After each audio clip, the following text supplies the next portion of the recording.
we always consider business as having the 3 P's.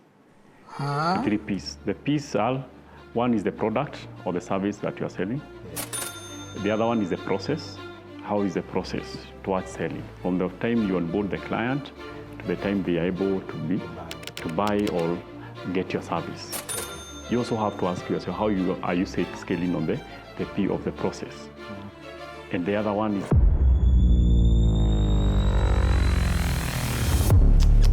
That's powerful, Bana. Moses Muriithi is a typical success story for online writing. By the time I was finishing campus, I probably had about 8 staff. Because also writing, online writing is really engaging.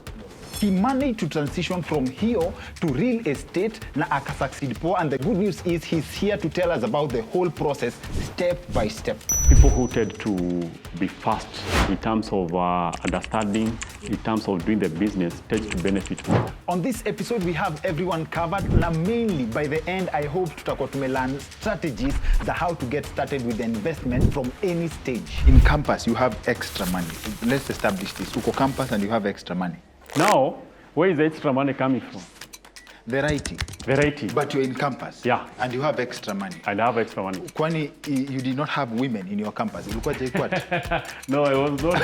They call it the boys' university. That's where you are? No, I was at KU. Leo, we are leaving no stones unturned, and one of my highlights lazima to dive in ni liquidity, the strategy, the secrets, everything about how to... You make a very good case of starting small. Yeah. But then, how do you deal with uncertainty? I have 100,000 right now. Yeah. I can put it down on a piece of land for $500,000 and stagger the payments. But I have this 100, but I don't see the other 400. Okay. Where, as in, how do I know that putting this 100 here on top of my other needs, I'll eventually manage to get the other 400 even if I don't see it? Good. I'm Dr. Kingori, and here's another reason to stay subscribed to our channel. Kama hauja subscribe, now is a good time to hit subscribe and turn on the notifications bell. And I believe it's fair to call you a land expert.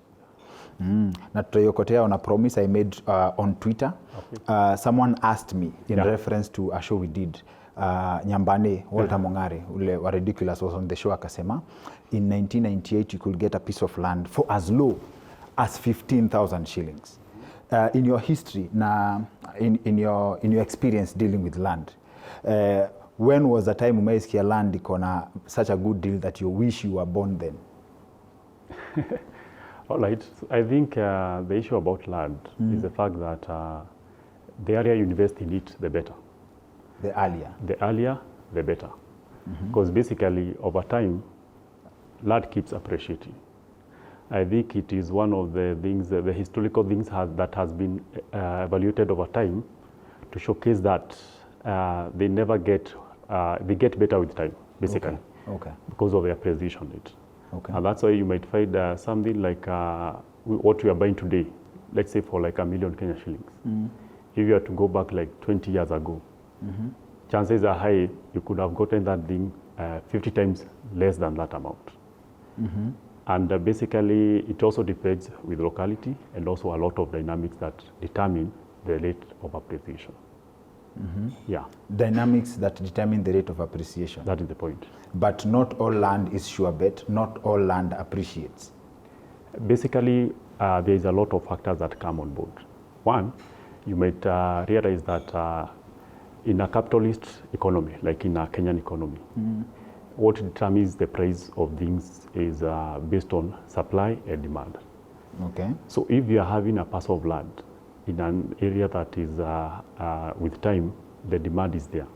Basically, it goes without saying the price will keep going up. And you might find the rate of appreciation at one place might be different in another place. Okay. I can give you probably an example. If today you are in the village, yes, there is little you see changing within your locality.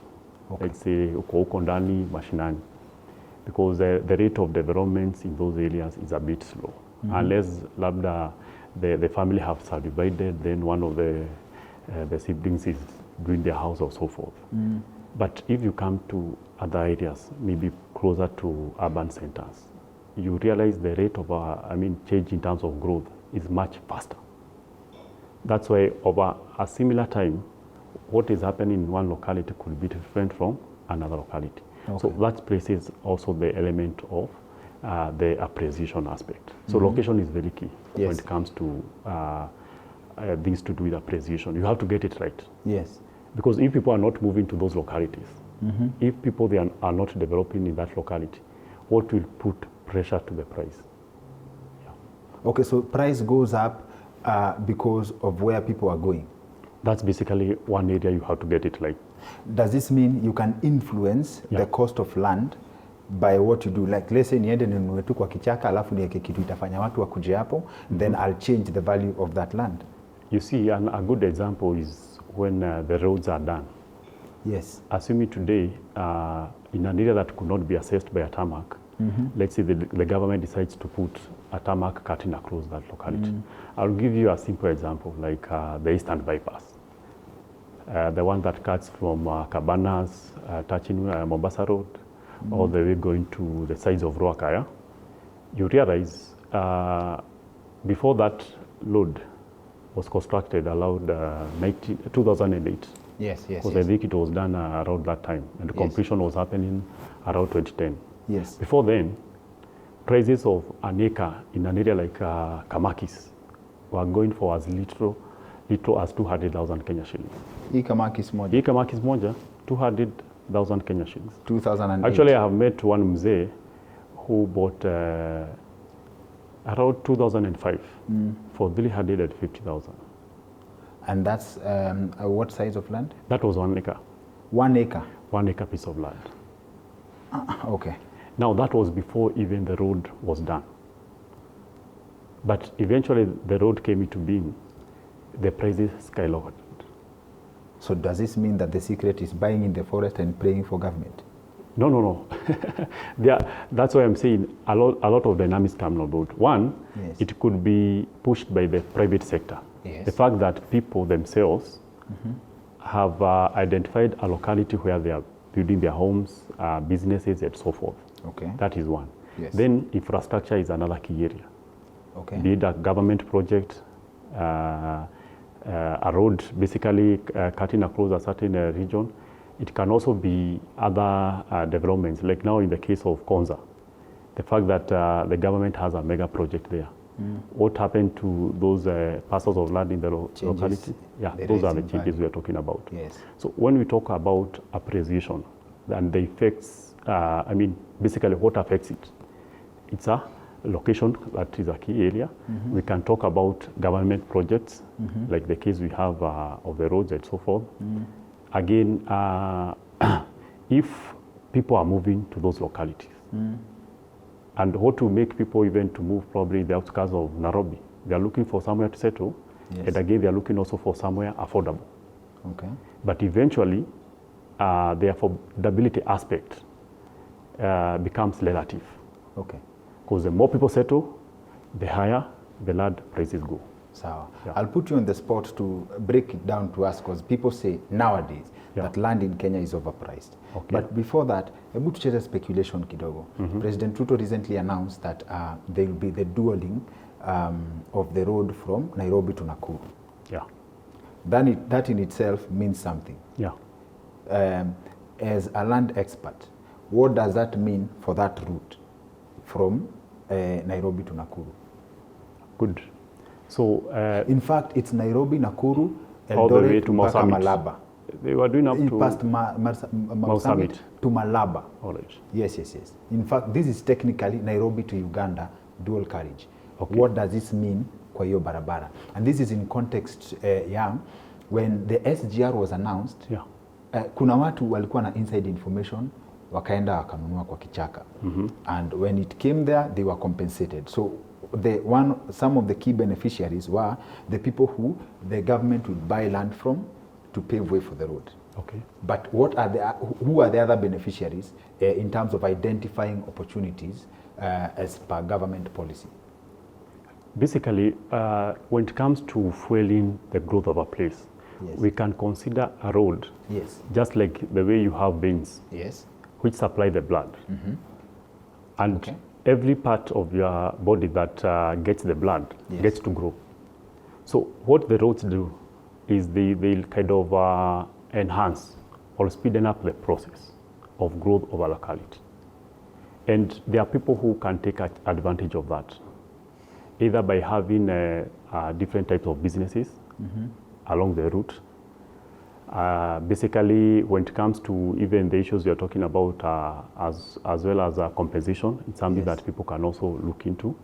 However, it has been argued over time, probably the compensation that you get from the government are much probably lower than what you can get at the market. Really? Because you see, again, this is what we call compulsory acquisition. This is where now the government has to take over because they need to utilize that for the public good. And they also use their valuers to do the valuation and so forth. So there has been all those questions in terms of how do they value to determine how much you'll get.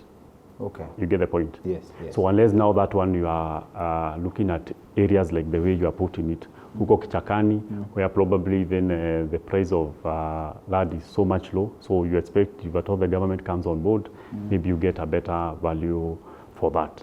But when you are talking about a major highway, there are two aspects that can come on board. If at all the exits are well located, because again, if today we are thinking of something similar to the express highway, Yes, yes. who is the express highway serving? Basically, it's only serving the motorist. There's no way you can say the businesses along the route benefited. Yes. So it also depends with those factors. Because if at all it's a situation where it's easier for you to exit or assess the businesses along the route, then definitely you as the owner of the land that is touching that main road, you benefit. Okay. Because of the value proposition. You can put up a petrol station. You have seen people even doing other premises, small malls, joint food joints, and so forth. And out of those businesses, you're also benefiting as either landlord or the business owners. Okay. Yeah. Umesema the government, and I think you burst the bubble ya ati ukinunua shamba na serikali ifanye makosa ya kupitia hapo, that means good money, that means riches. I'll have now to go back and do research nione if actually the government pays less than what you would have gotten in the market. But then let's talk valuation. Yeah. People say that land in Kenya is overpriced. Is there any truth in that? And how do you determine, what are the strategies to determine the true value of land? Based on our economy, the fact if something has demand, basically, even leave alone issues to do with land, any product that has high demand, definitely the price will go up because that's the supply and demand kind of a curve. The higher the supply, Yes. the lower the price. It's like now, now that it is raining, I expect we'll be having a good harvest, probably after a month or 2 months. So you find that probably the price of some of the agricultural product right now, maybe they are high. But when the supply increases, so what happens to the price? You're able to buy them cheaper. So now, when you come to now the issue about land, Yes. what makes the price go up? It is when the demand is there. Okay. Because if the demand is high, then the carrier of the price is the one who is supplying. Because I'll determine at what point I want to sell my property. Okay. Based on the different offers I'm getting, I'm likely to go for the highest. Based on the different offers you're getting. Yeah. So it's us Kenyans. Let's say, let's create a scenario. Okay. You are a land, you sell land. Yeah. And Kenyans sasa is an entity. So the best way we get a good deal from you is to pretend we don't want the land. You pretend you don't own the land? We don't want it. Because No. when we want it, Yeah. they... Now, the question is, you'll come to me because you need it. Okay. You get the point? Yes. Based on what you want to do. So the question is that is the transaction bit there? The way I would just go to a hotel, I need probably their service. So I'll approach them. Yeah?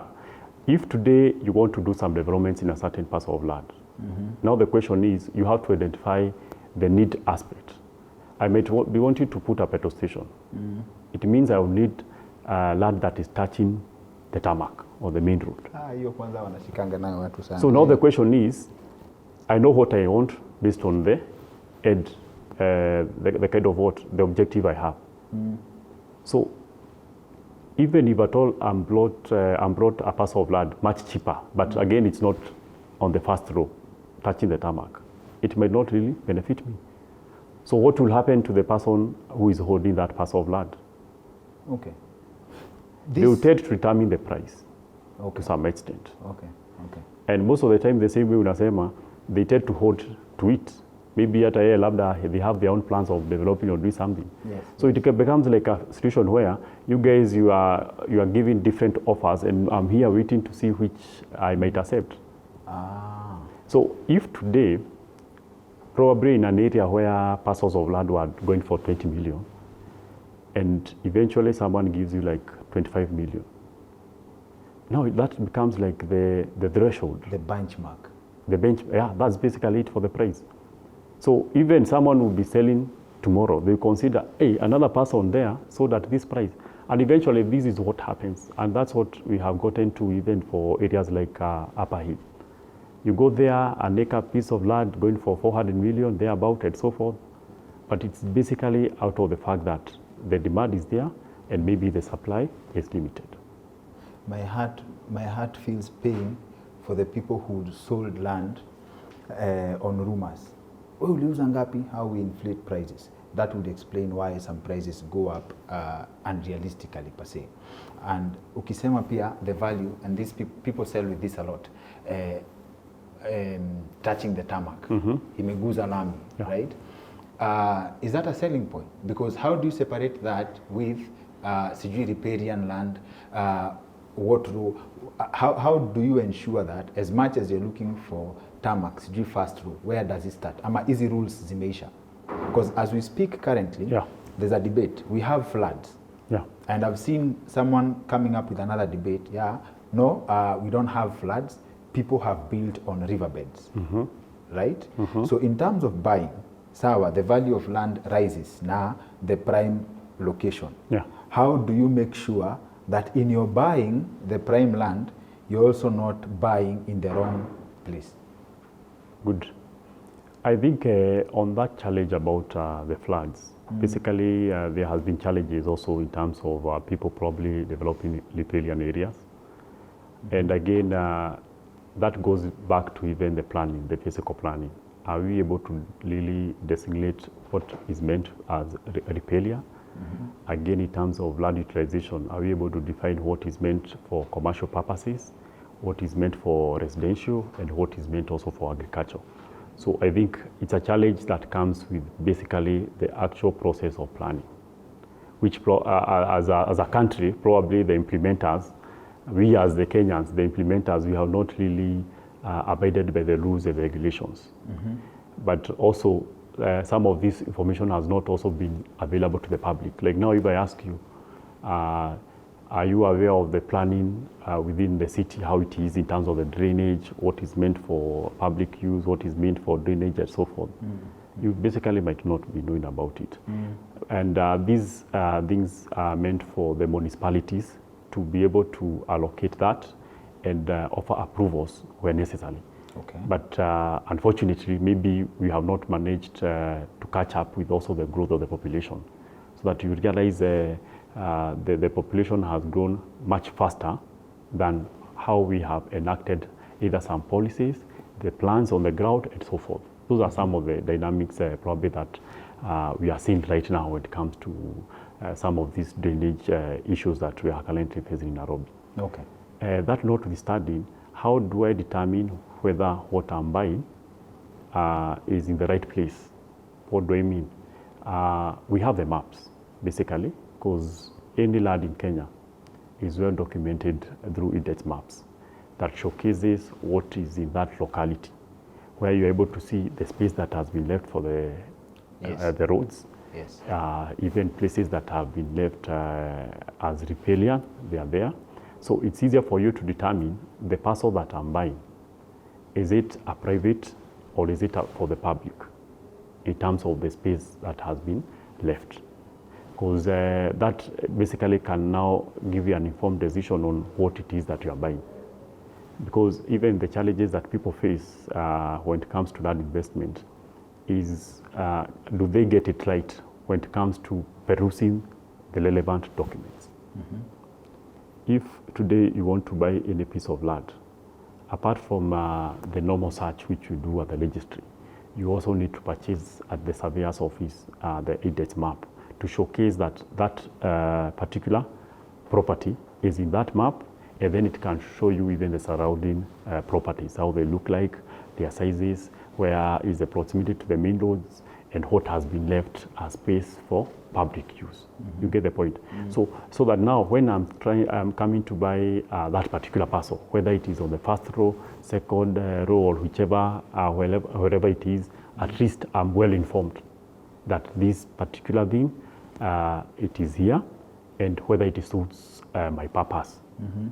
Be it be agricultural, I'm looking for somewhere to settle, it's residential, I'm looking for somewhere commercial, it should also be probably in close proximity to the main roads. Okay. Yeah. But we have people who, before you explain to us something I think I can attribute to you, you don't land, you actually just buy interest, interest in the land. Yeah. You'll explain that to us. Okay. But before that, how do people, with all the talks of due diligence, with all the talks of the whole process, how do people still end up losing money in a land transaction? Good. So I think that is an issue that has been there, and I think most people shy away from investing in land because of the fear of losing their money. I think it has been in the media. Yes. We have seen people even having their houses demolished, basically out of the fact that they built in a private land or probably in a public land which didn't belong to them. So those issues have been there. And how to avoid them is just ensuring that you do your due diligence. And I think the word due diligence, yes, it's a question of what exactly needs to be done. And it's a lot, but it's not complex. It is something any other person can be able to do whenever they want to buy a piece of land. The first thing, and where I think most people get or lose their money, get conned or lose their money, is when it comes to establishing that the land has a genuine title deed. And how do I go about it? If today you want to buy a vehicle from me, I think apart from seeing the vehicle, the next question would be, can I get a copy of the logbook so that I can do a search? Yes. It's the same thing if I showcase you a piece of land I'm selling, you need to ask from the seller. I get a copy of the title deed for me to be able to conduct a search. I think now the challenge comes with the bureaucracy that is there when you are doing land search as compared to vehicle search. Okay. Because when you are doing a search for a vehicle, I think you just go online. Is it a citizen? You're able now to go there and be able to establish the ownership, which I think takes a few minutes for you to be able to get the results. Yes. And one, we have to commend also the government, because even with the land transactions, what the government is doing, we are moving towards that direction. Especially for Nairobi County right now, if you want to do any search, it also takes a few minutes for you to get the results. And when it comes to also the transfers, you can be able to do it through a platform called Adisasa. And I'm expecting as time goes by, based on the objective they have, is that they incorporate also other counties, so that eventually, God willing, we might get to a point where every parcel of land in Kenya is documented, and also you can be able to do it easily online. So now, at the moment, you have to go physically to the registry. Okay. If today you are buying a property, let's say in the sites within a county of Nairobi, that one is much easier. You can do it online, provided the person has already provided the documents through Adisasa, so the registry has already verified. But now, let's take a case of Kiambu County. Let's take a case of Machakos County. Now, that one you have to go to the specific registry with a copy of the title and also a copy of your ID and whatever document they might require from your side, probably a PIN or so forth. And then you have to make a payment. I think it's 500 Kenya shillings. That is the fee you have to make for you to be done a land search, which in normal situations, it takes like 3 or 4 days to come out. So what are you looking for when you are doing a land search? You want to know whether the ownership is clear as compared, is similar to what is on the title, the copy of the title provided. You also want to establish the size of that property, and again, to establish the condition of the property. Because you might find there are properties under a restriction or under caution, and also others are under charge, where probably someone has taken a loan with a particular person. So that puts you now in a position where to determine now to proceed to the next process. Sometimes, especially as who buy these big chunks of land, you go further to understanding the history of the parcel. That goes back to us doing what you call a green card search. You use your advocate, a registered advocate, who will write to the registrar to request for a green card search, which now is supposed to show you the change in terms of ownership over time since the file was opened. So now that puts you in a better position that you know the history of that particular person. But all this can also be done by engaging a lawyer. Unfortunately, anytime to a Kenyan a lawyer is mentioned, someone thinks how expensive they are, and someone might also feel like the service they will deliver should not probably be paid for that much, unfortunately. And that's why we end up losing some of our money. And then there's also that process where you have to do an agreement, you follow the conditions that are provided by the Road Society of Kenya in terms of the sale agreement and so forth, so that now at the end of the day, whatever it is that you'll get as a person who is buying is well structured and again confined to the regulations that are there pertaining to land buying. Okay. Yeah. And we have people who have gone through that whole process. In fact, banks are known to be very, very strict with due diligence as far as land is concerned. And we recently had a story breaking headlines of how the cooperative bank, or is it Equity, or both of them were mixed up in a piece where they got conned, a bank who do due diligence to that nuclear level, right? Losing over 400 million shillings, right? Does it mean also there are land officials who are alleged to collude, right, to provide you with all the documents you need in terms of a search and everything, only to later learn that you've been duped, or multiple people hold genuine documents to one piece of land? And that happens a lot in Nairobi. Yeah. So how do you go around that? I think that has been a big challenge also. Yes. Because especially where the registry officials collude to try to work on the documents inside, so that now at the end of the day it comes out probably with the expectations they had, and I think that puts those people liable for that offense basically. Okay. But even before it gets to you getting or just relying on the title, yes, there are other factors which you can rely on, which still forms part of the due diligence. yes, Because when we talk about the history of the particular location, yes, there are ways you can be able to establish how those parcels of land have changed hands over time. yes. You see, most of these settlements you see around belong to, those parcels belong to members of certain cooperatives. Okay. Who were able to form limited companies, and then they were able to acquire some of these properties from the white settlers after independence. Yes. And even like in our case, we go even to an extent of establishing who these members were. So it becomes easier for us when we are buying parcels of land which has not changed hands over a long period. Yes. And especially focusing more on the original owners. Because as long as this parcel keeps moving from one person to another, subdivision is happening here at this point, then now it becomes a challenge to really get it right in terms of what was the history of that particular parcel. Okay. So maybe especially for people who are buying these parcels of land in big chunks, it gives them that platform where they can be able to question further to understanding the onset, how those distributions were done in terms of shareholding, and then being in a position to also engage with the community around. Because I'll tell you for sure, most of the parcels that have issues, even just by going to the community, these are a lot you can be able to learn from it. You have to go to the ground. So scouting and being a part and parcel of what is happening, yes, that goes without question. You have to go on the ground. Okay.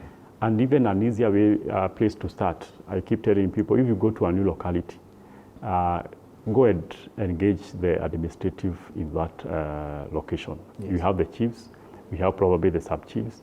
They will be able to connect you with those wazees that have been there over a certain period, which can also give you better insights, not just in terms of ownership, but in terms of even the changes that have happened over time. And this goes back to now even the topic we are talking about, the appreciation rate. Okay. If today you sit down with someone who has lived in a certain location for the last 20 years, they're able to tell you a clear history. There was a time hapa we were selling this amount of money, then this happened, praise ikafika hapa, na as you are speaking, sasa tuko hapa. So you're able now to do your evaluation and ask yourself, if that trajectory continues, where do you see yourself in years to come? Yeah. For that particular property you have bought, how much do you expect to get in future? Okay. Yeah. Okay. I will get to the strategies of speculation for Yeah. people who buy for speculation purposes, but let's go to what it means to own land, because there is leasing. Like there's this thing, yeah, you lease the land for 99 years. Alafu you also told me that you don't buy the land, you buy an interest in the land. Yeah. I've also seen on another platform that we have people who have the perception that they own land, but kumbe the idea of an allotment letter, ati hii ni shamba yangu, I have an allotment letter, when you go back to the books, you don't actually own that land. For you to actually own a piece of land like ni yako, you have to have a written request and an approval. Ama you have approved. I don't remember what the thing was. Like you have to have accepted the ownership of the land. Hii allotment, hiyo ni kelele. How true is that? Now, when it comes to land ownership, and especially on that bit you are talking about the lease, where the lease probably goes for 99 years. Yes. We also have other leases going for 999 years also. Oh, we still have that? Yeah, we still have that. Some areas that you find it's going for 999. Now, when it comes to the lease, it basically means that it's the interest you have over the land for that particular period. So you can use that particular parcel. You're in possession of it. You own it basically. But again, it means after the expiry of the lease, then it can revert back to the government.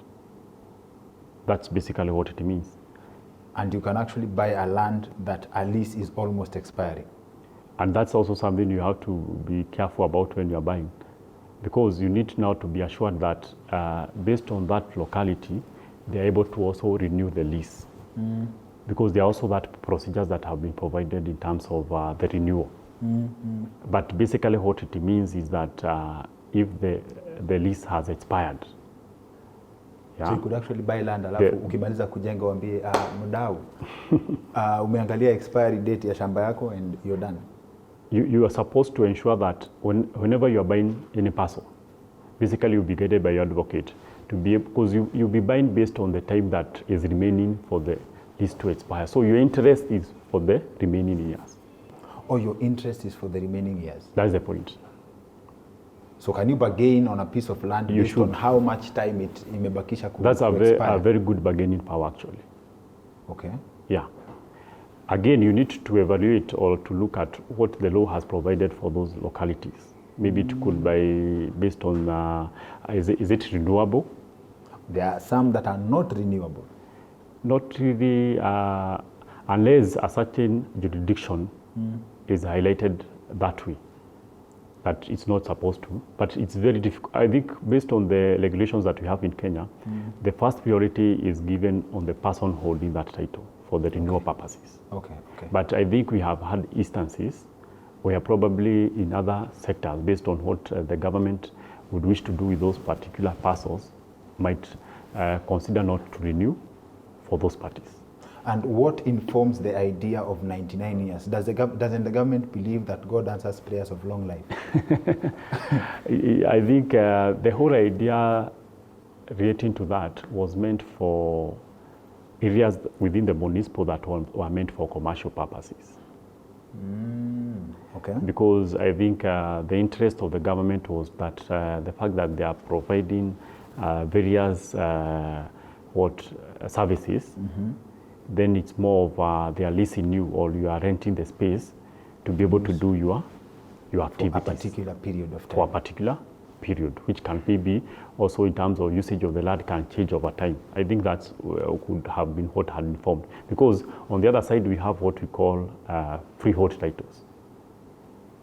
We have lease, which is limited in terms of your interest in the parcel. Then we have what we call freehold, which gives you an absolute interest that for perpetuity, your interest is guaranteed for that particular parcel. That's a freehold title. Okay. You get the hope. So the leasehold is limited. It has that limitation, 99 years or probably 999 years. But now for the freehold, it's long term. And then this now, I think, brings another concept of, you said land has different uses. You have commercial land, you have land for agriculture, as in designated use. Yeah. So not everywhere that you find a piece of land that is free, you can just buy it and build without knowing what it was designated for.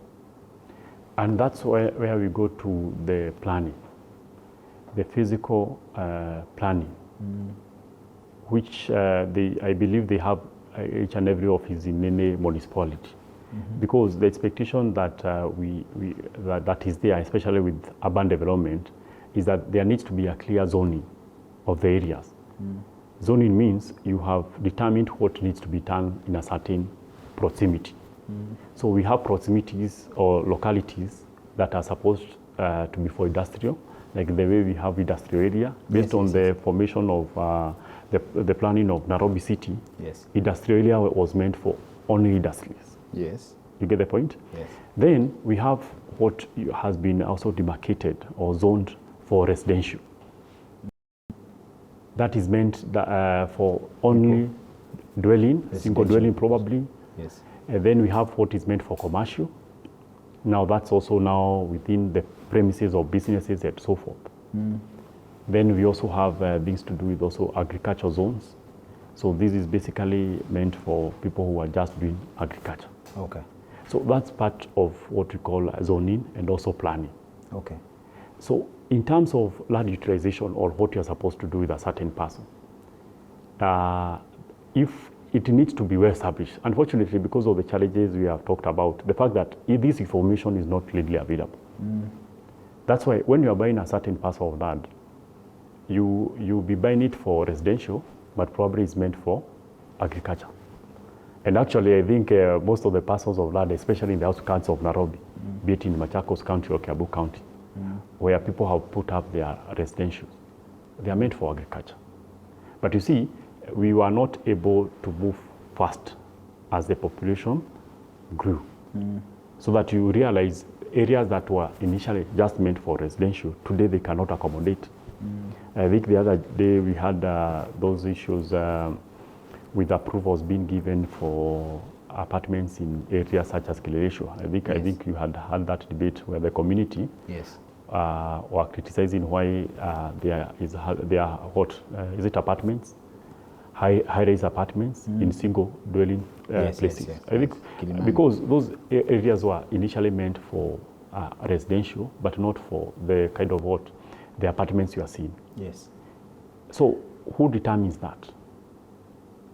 Those are county level kind of discussions by laws that are supposed to be within a certain municipal. Now they are called the county governments to determine we have allocated A, B, C, D, or these locations, or these maps sheet A, B, C, D for particular purpose. Okay. Then the other kind of location for this other purpose. Okay. Unfortunately, that is not really happening on the ground. Realistic? Unfortunately. Is it realistic? Or that's the ideal world where the people who came up with these ideas hoped people would live in? It was basically, it formed part of planning. And you see the importance of that. It helps when it comes to providing of amenities such as schools, be it the roads and everything else. So that now, if you look at a place that is residential, then it means the administration or the government of the day needs to focus on these that are oriented to that. If you go to an industrial area, it needs to also focus on amenities that will help the industries have efficiency in terms of their work and so forth. But unfortunately, the same way we are saying, we have now a situation where everything is more of a mixed kind of use, which is very unfortunate. But we also have some good, projects that are coming up and also trying to assimilate some clear planning. Examples is what the government is doing with Konza City. I think the whole idea was to ensure that once the city is formed, all the usage in terms of the land is properly utilized. To ensure that there is the industrial side of it, there is the residential, there is the office blocks, recreational centers, and so forth. And I think also we have even other cities such as Tatu City, which has also incorporated that. So I believe as time goes by, if we can bring more such similar projects on board, maybe it can help to improve. Or maybe the original city planners underestimated the capacity of future Kenyans in children agriculture. Nini, before we talk about the idea of return on investment on land, and before you explain to us the science of speculation, in terms of cash flow, I believe majority of Kenyans, most people are not liquid enough to buy land ati uniaje, there's a piece here for 2 million. People, hakuna watu wako na hiyo 2 million ati cash, but there are strategies to buy, even coming in groups. But before we talk about that, please, let's go into the mind of a speculator. Someone who buys land for speculation. Uko na pesa fulani and you see a piece of land somewhere. How do you know a good deal as far as land is concerned? And this goes hand in hand with return on investment in the land, in the business of land. So, kwa mind ya speculator, how do you identify a good deal as far as land is concerned? All right. So, one of the myths that has been there is the fact that you really need to have a lot of liquidity to invest in land. A lot of liquidity. I think it's a myth, kind of. Why? Because today, if you are looking to invest in land, I believe even with as little as 100,000, there are places you can manage to invest. In the forest? Not really. Areas probably that are a bit far from development per se, but again, that provide a future aspect in relation to growth. Upon the speculation in Akuja. That's where the speculations come in. Because I think I've seen young people probably shying away from investing because they think they have to save into millions. And the secret when it comes to land investment is first of all to start with your ability. I met one mzee who told me, if you are planning to own a piece of land in the CBD, you have to start by first of all owning one very far off, maybe 50 kilometers away, because it's a process. It's a process. Tupeleke kwa hiyo process, because you own one in Machakos, you sell it to buy the next one, ukuja ukinunua ukikuja hivyo, ama technically what is this process? Technically what he meant was, take the first step. Every journey starts with a step. Okay. Every journey starts with a step. Okay. And the moment you start investing is the same way you can start doing some exercise. The first day, it will be very tricky for you in terms of feeling exhausted and so forth. Yes. But as time goes by, you get used to it. You get used to it. And I think the forces of nature somehow works in the same direction. Okay. That you first of all have to put yourself in that space for you to manage to move to higher levels, basically. So when we talk about properties, worth probably 100,000, 200,000 and so forth. This means with a saving of about 20,000 over a period of 1 year, every month, maybe someone can save towards owning that piece of land. And that will form a good basis to start there. You know, the first parcel of land I bought, I bought it at 150,000. Okay. About, I don't know, let's say 15 years thereabout.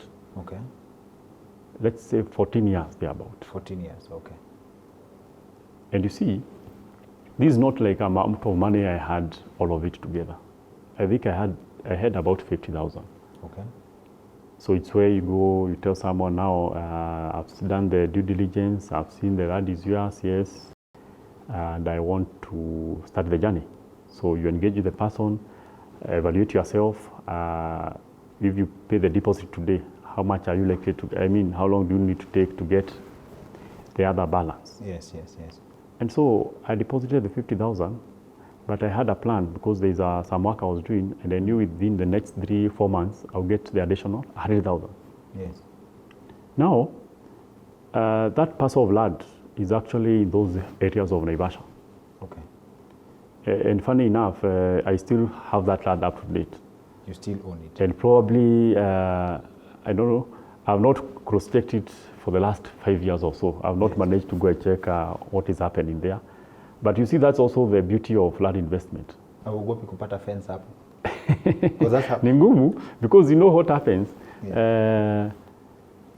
If I own the title to the land, yes, I don't necessarily have to put also other resources towards having someone there doing the fencing, which maybe after some time I also find people have also demolished, maybe when they are grazing their whatever's, their cattle there or something like that.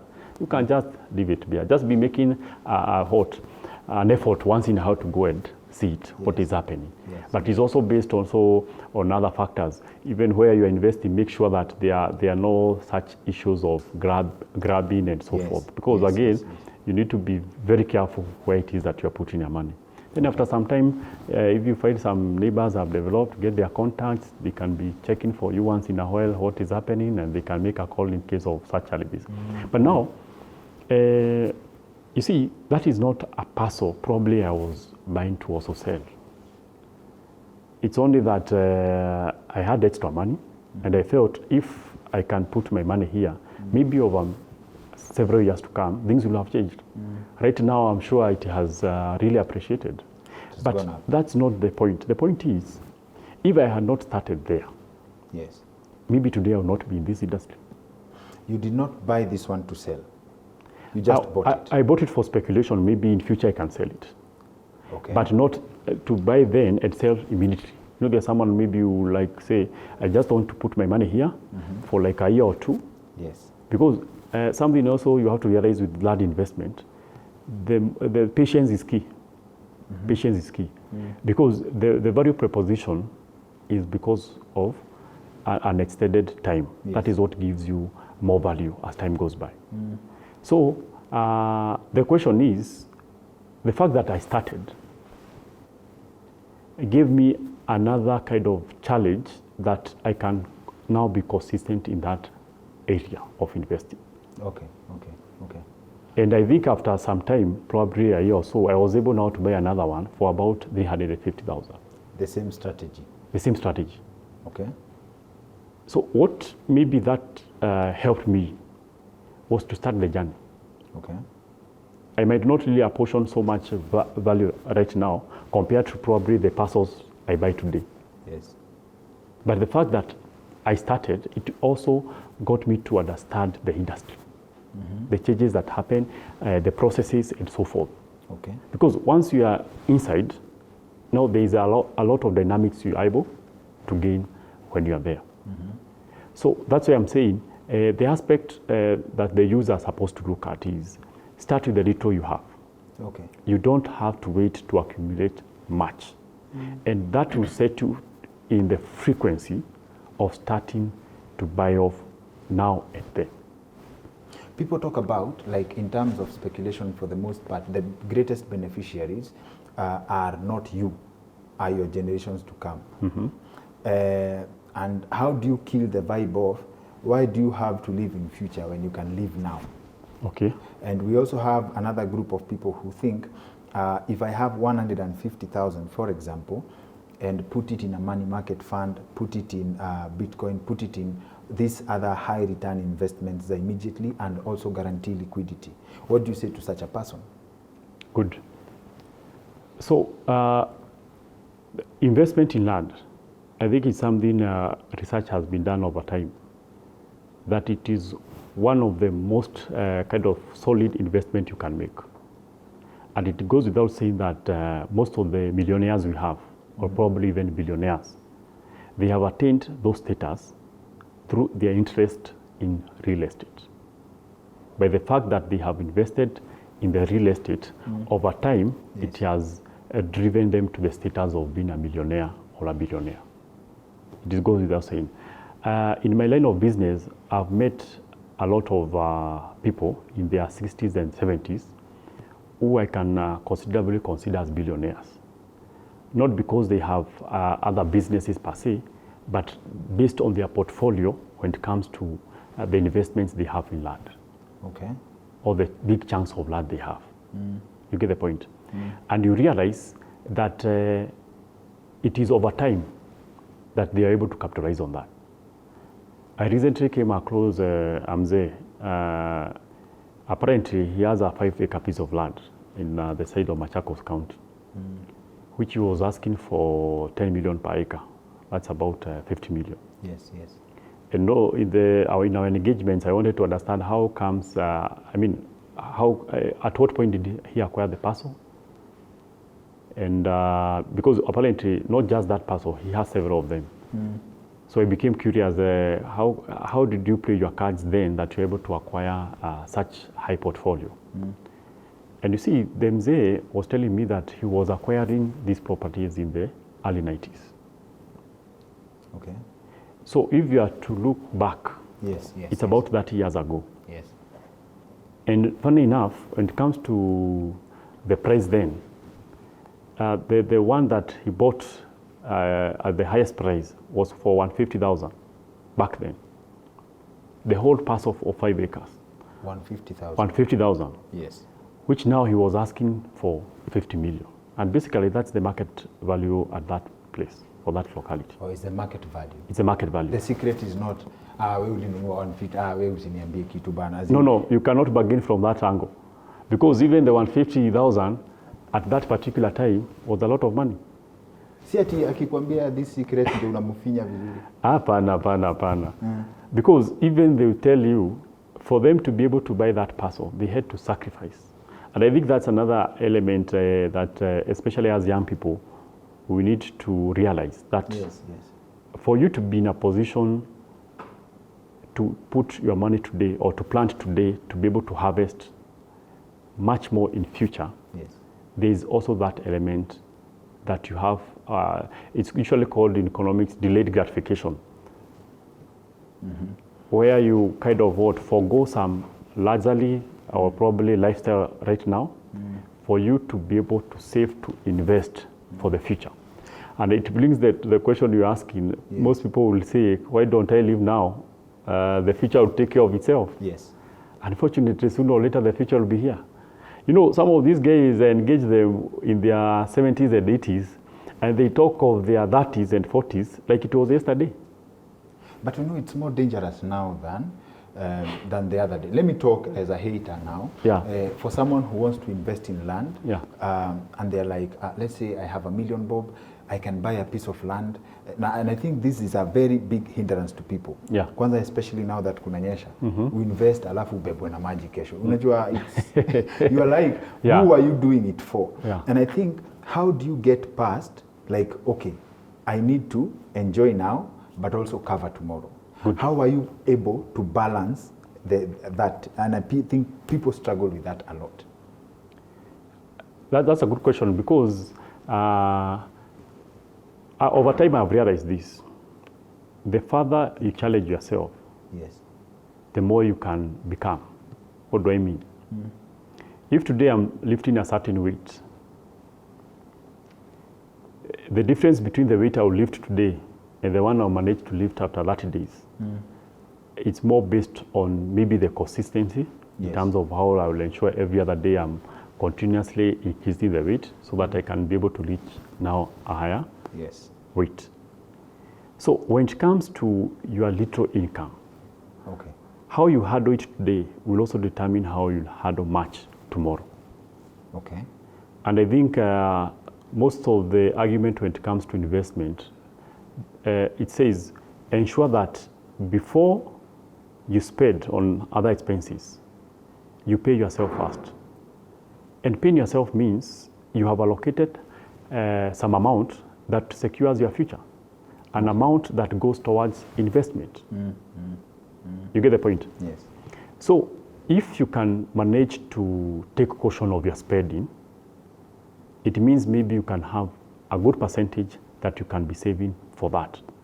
Actually, if you look at the people who study economics, the advice they have is, at no point should you not allocate yourself at least 10% of your income. Before you start now paying other expenses. Sometimes you think if today I go to a restaurant and I treat myself with a nice meal. Yes. Wanasemanga ni kurudisha kupigia mwili pole. Yes. Shukrani yol pole. Yes. So who are you paying at that point? Is it yourself or the owner of the hotel? Owner of the hotel. It's the owner of the hotel. Yes, true. So where do you come in yourself? The only place you come in is when there's some resources you have allocated yourself and you have put it in a place that can give you an income or an interest. Either it should be somewhere that it is growing, like when you're investing in land through appreciation, or if you have thought of taking it to the money market, there's some interest that is coming out of it. So paying yourself is setting yourself up to get paid. That's the whole point. Okay. And actually, you should even go further and ensure that what you get to enjoy is the interest you get out of your primary investment. Okay. So today, assuming I have gone to the money market, or probably let's say I have fixed my money in a bank account, the interest I'm getting is what I should be using to treat myself, not the primary investment. Yes. It's like now when you buy a cow, what you should be using or enjoying for that purpose is the milk. Not killing the cow for the meat. Not kupelekea mtu wa bucha akuchinjie ukule nyama. What have you done? Yeah. So tomorrow you not enjoy that interest because you have killed already the primary investment. Okay. So those are some of the metrics that come on board. Okay. Then what happens when we talk about things such as Bitcoins? Yes. I think there has been that argument. Maybe I can put my money there. Cryptocurrency and so forth. Yes. I find one of the challenges I find with cryptocurrency is on the fact that it is not regulated. Okay. Because something gains value when it is there is a policy on who determines what comes out. There is some control measures. Yes, because if today money was so much available to everyone that I could make it, I could just have a machine and I tengeneza pesa, will it be valuable? It will not have value. You get the point? Yes. Again, something that the system is not accepting, it means also you do it like in the black industry. So at the end of the day, you'll end up losing because maybe even the process, and funny enough, those people you'll also realize they have to try to bring this thing now to the system. Yes. Because you cannot operate with it as a coin, as a crypto. You have now to ask yourself, how do you convert it so that now it becomes accepted? You can't come to me to buy land through a coin. You have to now find a way to sell it, to get now the currency that is acceptable, so that now when you come with that, I can accept it as a means of exchange. So it still has its own limitations. It's just perception outside the system. That's the whole point. And again, the argument is you don't beat the system. You try your best to work with it, to look at the gray areas, to see where you can capitalize on it. But beating it, it's all a big issue passing. You make a very good case of starting small. Yeah. But then, how do you deal with uncertainty? I have 100,000 right now. Yeah. I can put it down on a piece of land for $500,000 and stagger the payments. But I have this 100, but I don't see the other 400. Okay. Where, as in, how do I know that putting this 100 here on top of my other needs, I'll eventually manage to get the other 400 even if I don't see it? That's a good thing. Because even before you think about investing, what do you invest? You invest the extra that you get. You are not, I wouldn't advocate someone to think of investment unless you are having some good cash flow. What do I mean?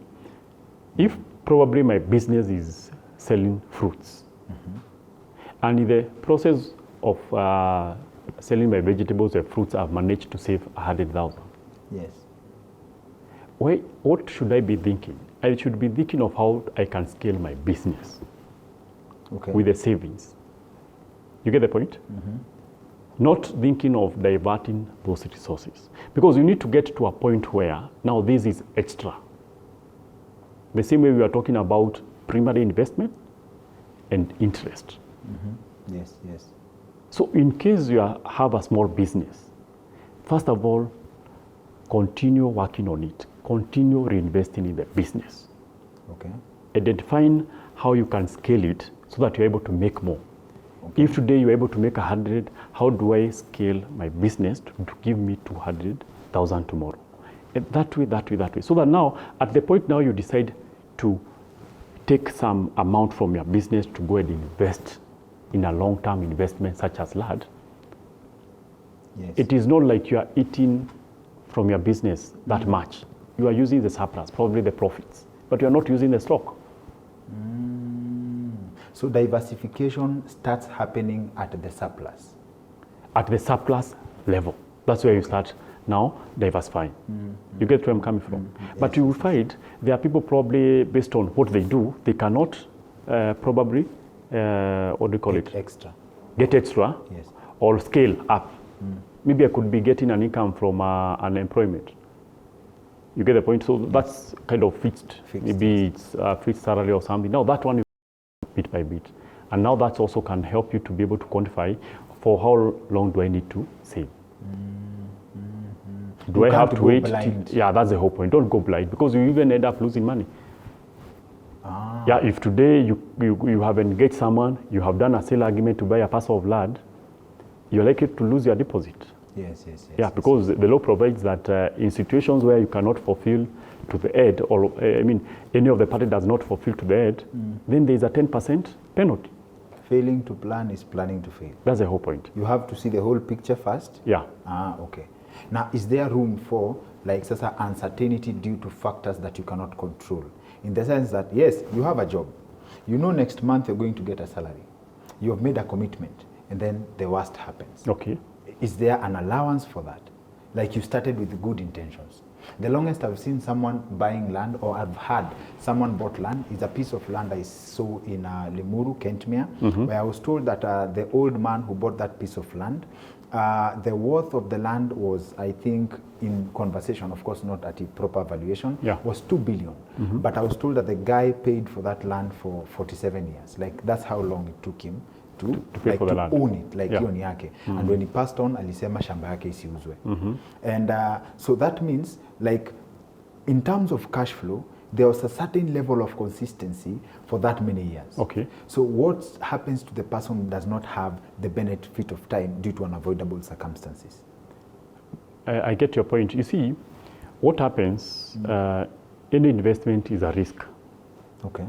And the hope we have, even about the plans you have tomorrow, is that you'll be there tomorrow. Yes. You get my point? Yes. So you have to take the risk. But what we are saying is it calculated risk? Calculated risk.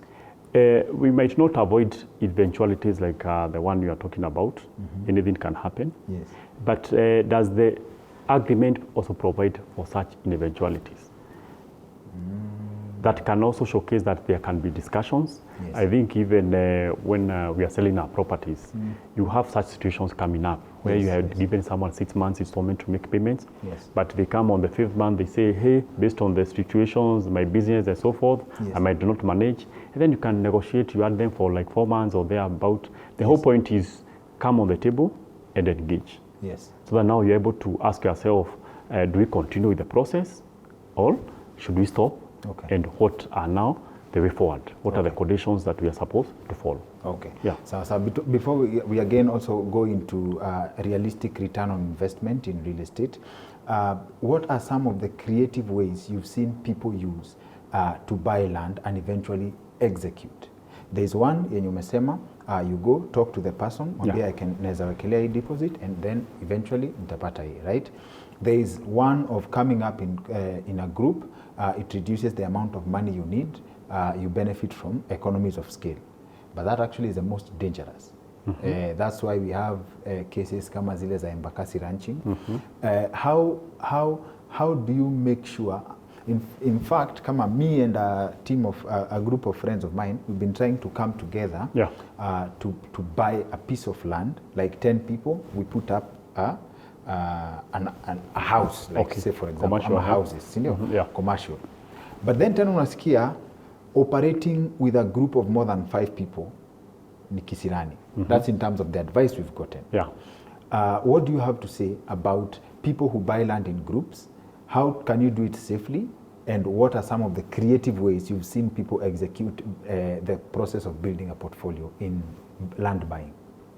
Good. So I think the most important thing is to ensure that everything that you're engaging in as a group is well documented. Okay. So that it showcases the interests of each person and also how each person will get their share and what even a share represents. Because if today you guys, you are, let's say, 10 of you, and you want to buy a piece of land, probably 5 acres, the question has to be, who will get what eventually, and what is supposed to be attributed to the sizes of the land. Because it can guide you so that now, once you have managed to bring together the funds, you have executed, the land has come to your side, it becomes easier for you even to go ahead, probably subdivide for each person to get their own. Similarly, you can open a company. And if each person has their shares based on probably the contributions that you have agreed. So that the interest of each person is well protected. I think even myself, I've bought lots of parcels with a group of friends. Some of them we cleared campus together. And the process that we have followed has been, we buy together. We registered the company, all of us were directors. So the shareholding is equal in most of the projects. But at times you might find one person is not in a position to contribute at that particular point. So it is well defined with our legal team that for this particular project, the ownership and the shareholding is as follows. So that now, if tomorrow you decide to sell off the property, then you also share the proceeds with the same ratios. So it becomes easier for people to come together, either even as a group, a chama, based on even, I've seen even companies, the employees coming together, coming and buying a bigger chunk. We have also done that even for diaspora clients who are circles and chamas out there. They decide we want a 20-acre piece of land. And we have this number of members. So identify a piece of land, we want it all of us to be neighbors, so we do it as a gated community. Then we do also the subdivision, and each person gets allocated their title. So they bargained as a group, they got it at a very good offer, and then now we do the process to have each person getting their own document. And I wouldn't advise that people go for long without deciding on the way forward. Because the challenges we have been having with some of these the ranches or the cooperatives we have mentioned is because the members that were the initiators did not do the whole process to the end in terms of ensuring that each member gets their title.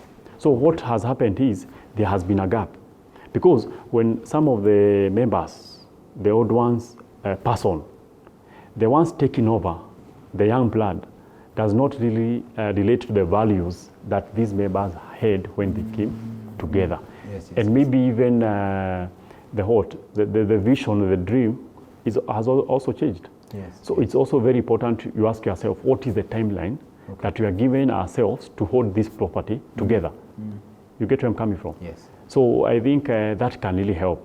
And also ensure that I think we have also had challenges, chamas between themselves, officials, mismanagement and so forth. So just to be able to prevent that, just ensure that the people who are there, everyone participates and everything is documented. Okay. Yeah.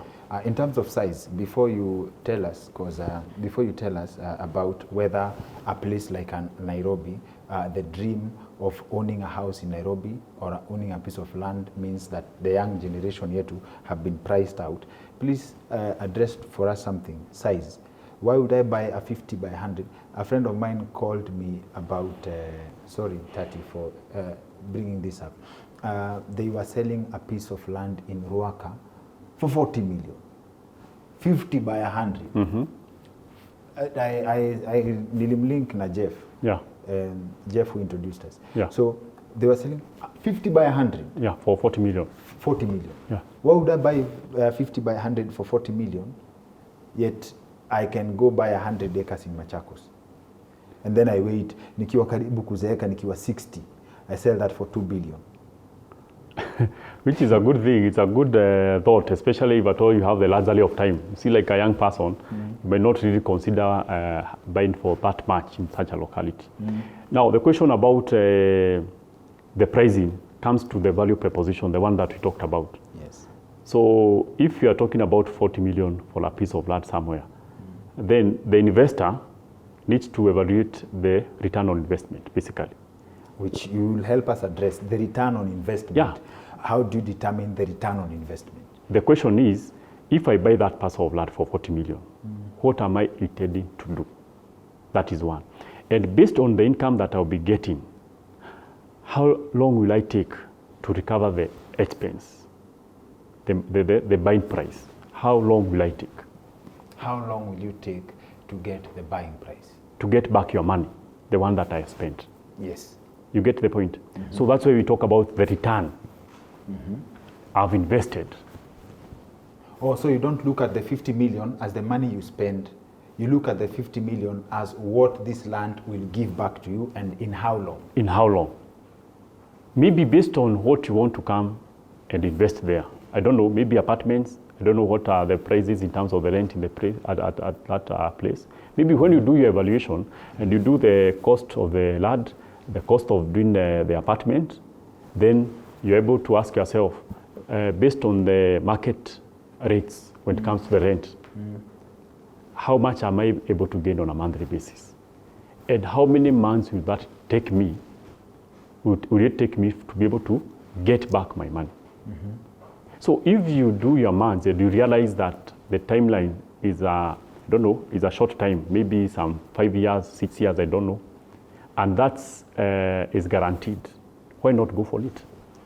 You know, I don't know, I don't want to sound like a cynic, but for someone to come buy a piece of land for 20K, alafu kuja unuzie 50 million, that's like punishing me for being born late. It depends on how you look at it. Do you know today, the 50 million we are talking about today, in 20 years to come,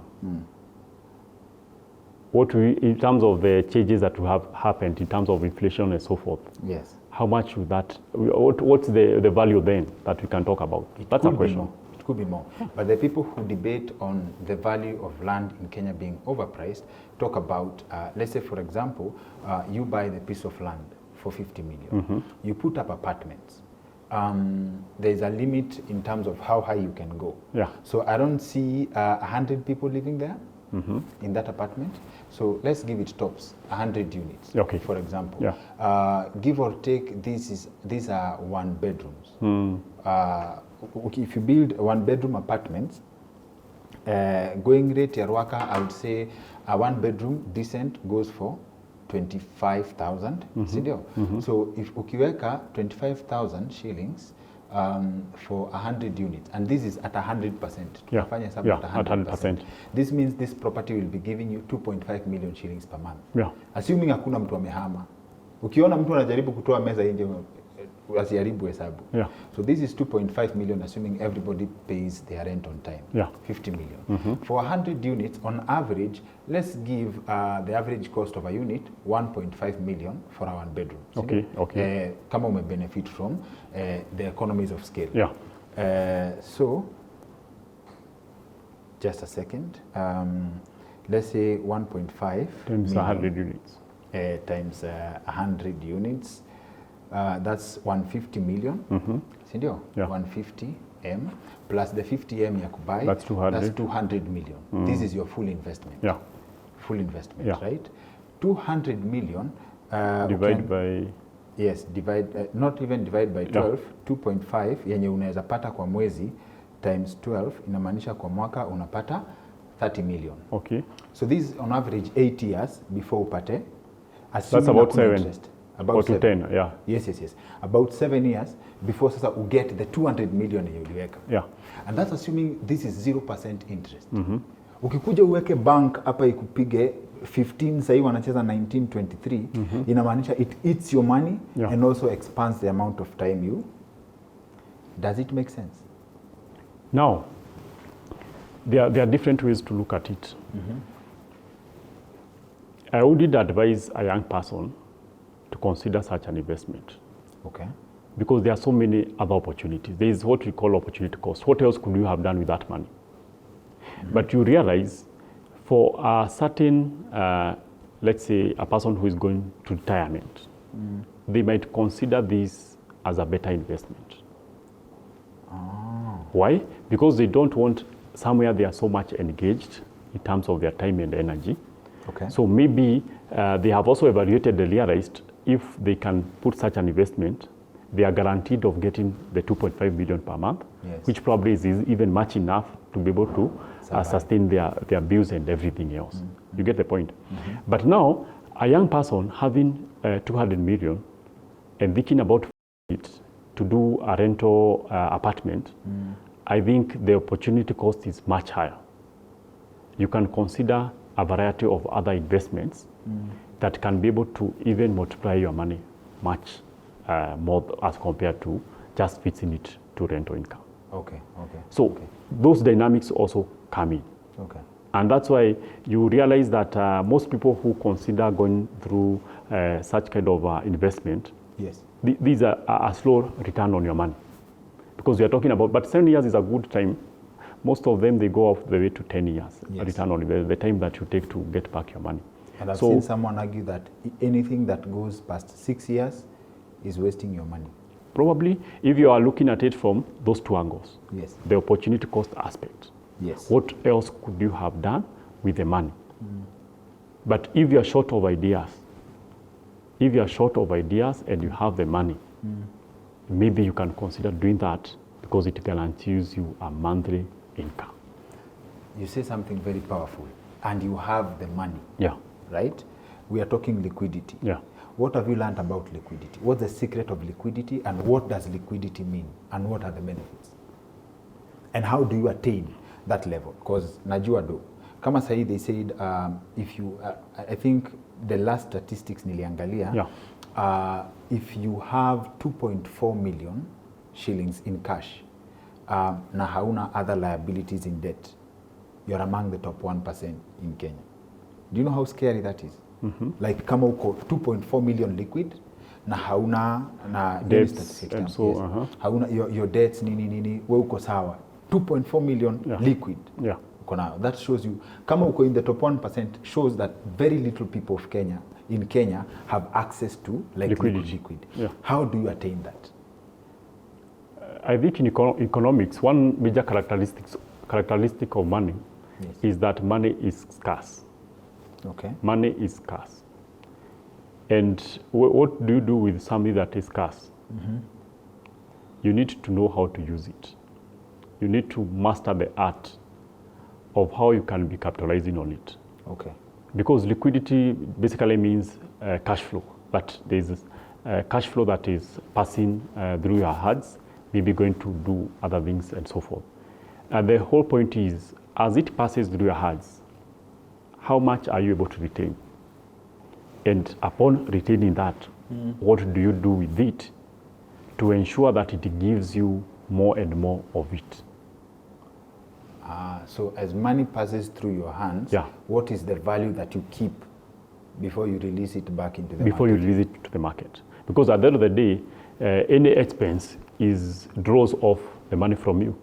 You get the point? Yes. If today you pay me, but I have so much to pay, and I think those are some of the challenges we face. Yes. That's why I think even most of the lenders are doing very well, because most people tend to spend more than they are making. You get the point? Yes. And that's the challenge that comes even with the flow of money.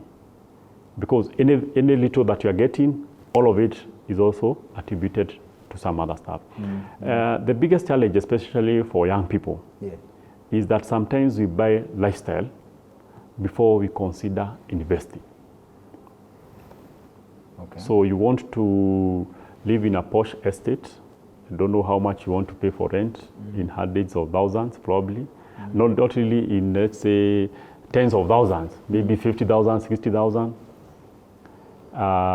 Probably even the vehicle that you just use it to move from work to your place and so forth. And sometimes even you have people working from home, so even the time they use their vehicle is maybe once in a week to go do shopping, but you still went the extra cost of spending on that particular vehicle, which also makes it to be a liability.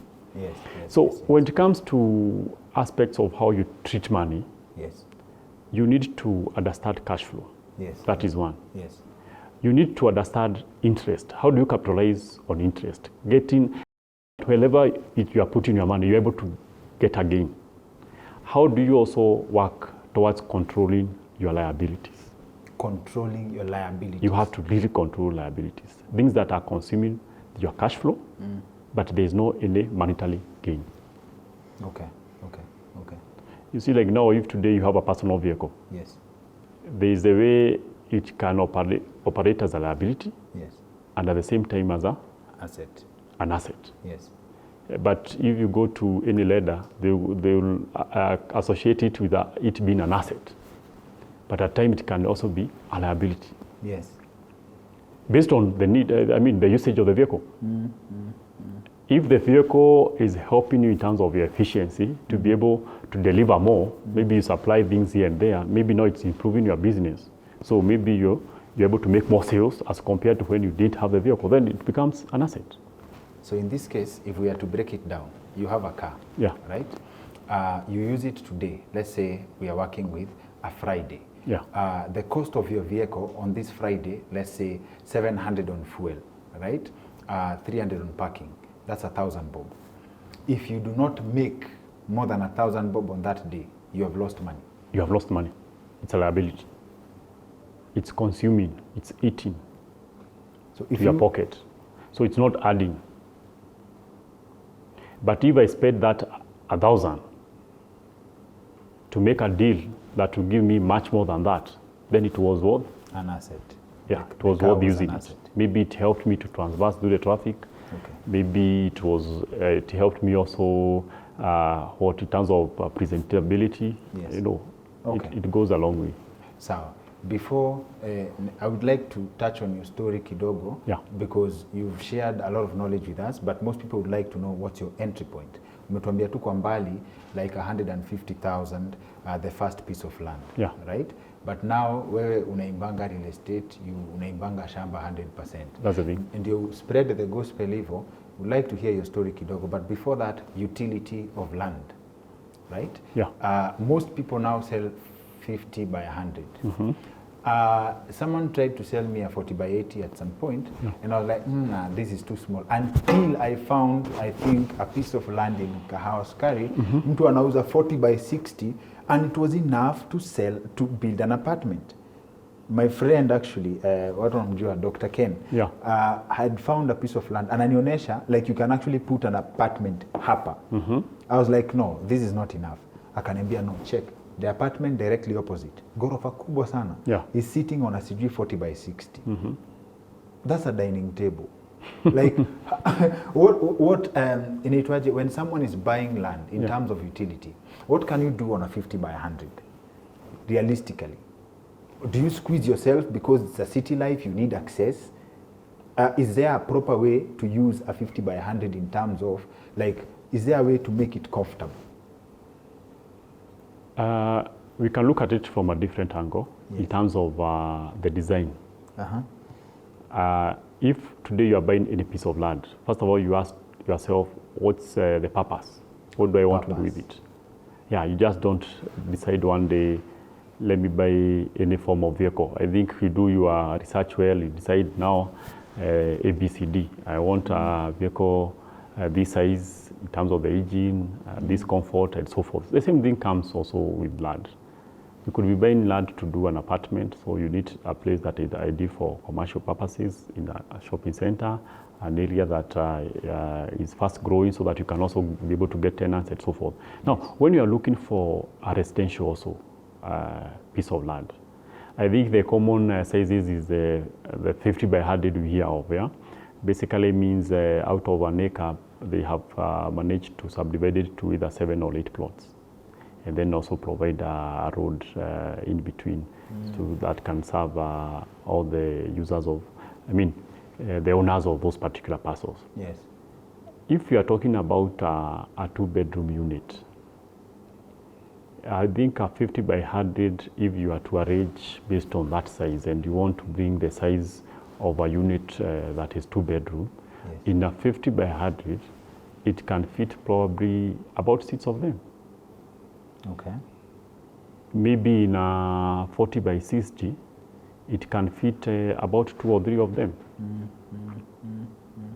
So when you see some people doing apartments based on a small size, maybe they have evaluated in terms of the design, the units that they are developing. Others, they could be bed sitters, which are very popular, especially with areas that are in terms of subdivision, they have gone also down to such sizes. I think there are places I know, even they have titles. It's not like it's not a genuine property. Yes. But all goes back to the planning. It's possible. The designer will design for you based on the use or the need you have as a client. You can decide, I want to do apartments this size. But eventually, in areas that such fragmentation has been done, where land has really been subdivided to so small units, eventually they will have challenges in terms of supply of public goods. We talk about drainage system. Yes. We talk about sewer line. Okay. We talk about even piped water. Yes. It becomes also a challenge. And eventually those are areas that tend to turn up to be slums kind of. Okay. So that's the unfortunate side of it. So you might have your building there, but eventually, maybe after some time, you might also realize that people are looking for something better than probably what you have provided. Okay. Yeah. Okay. Sawa. Umeshare na sisi story poa sana. Thank you, and I trust that has been valuable to our audience. Yeah. Again, there's something we do. It would be unfair to milk all that knowledge from you. Na ukose kutuambia something about yourself and the company you work for. Yeah. What was your entry point? And in fact, before we get to that, have we been priced out of the market in terms of buying land in Nairobi? Because even online, we have people, it's a warning. Actually, Nairobi is a warning. Don't buy land in Nairobi, right? And my introduction to you and how we met, you still believe there's a market for people who need to own their own homes or own a piece of land in the city. Tell us a bit about how you vile unaingia real estate, now why you still believe there's a chance for people to get and to get and own pieces of land in Nairobi. Good. So I've been in the business for the last 8 years. Okay. Because since the inception of the company, that is Fanaka Limited, we are now celebrating the 8th year. Okay. And even before that, I was doing investment in land since way back when I was in campus. Basically, what I was doing while we are still studying, because you see sometimes you get a lot of free time. I think in any given university, chances are high the time that you attend classes, it's not probably more than 5 hours in a day. Okay. They are usually distributed that way. So I used to ask myself, what am I doing with these so much extra hours? And I think in that process, engaging also with other students, what they are doing, how are they using their free time, I came across some friends who are doing things online. So they will do things such as data entries for some businesses outside Kenya. And then from that, after some time, they'll get paid off for their efforts and so forth. That's a polite word for online writing. But carry on. So because of those online jobs, I kind of I got trained by them how to go about it. And eventually, I think I became also an expert in that area.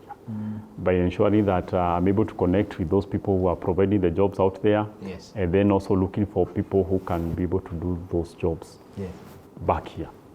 Okay. And I think by the time I was finishing campus, I probably had about 8 staff who I was allocating work. They would send it back to me. Yes. Then I would go through it to proofread that everything is in order. Then I would send it to where it's supposed to be sent. You actually got a benefit here, your first mover advantage in online writing. That's a good, I agree with you. Yes. And I think in most areas, even in other businesses, Yes. people who tend to be fast in terms of understanding, in Yes. terms of doing the business, tends to Yes. benefit more. Yes, yes, yes. They usually have also that, what do you call it, advantage of time aspect. Yes. Because you also be in the market longer. Yes. So when you talk about credibility and reliability, you are likely to shine more than compared to a first entrant. Yes, yes, yes. And I think it goes also to even other businesses. Yes. So I think that helped us together with other people we are doing. And mine basically was, where can I put this extra? Okay. And I was looking for somewhere I can invest. And again, I don't need to be there. Okay. So I have friends who are going forward to even purchasing lorries for transport. Others who are going and purchasing matatus for the passengers. Then they will engage circles to take over the matatus and so forth. Yes. But I felt like it was so much of a hassle that I have to keep following. Mliendea mchanga na hiyo nini roli, where are you taking it? Mshalipa pesa umetuma. Other times sijui imeshikwa na maskari somewhere and so forth. Yes. So I was trying to look for something and I can just put my money. Yes.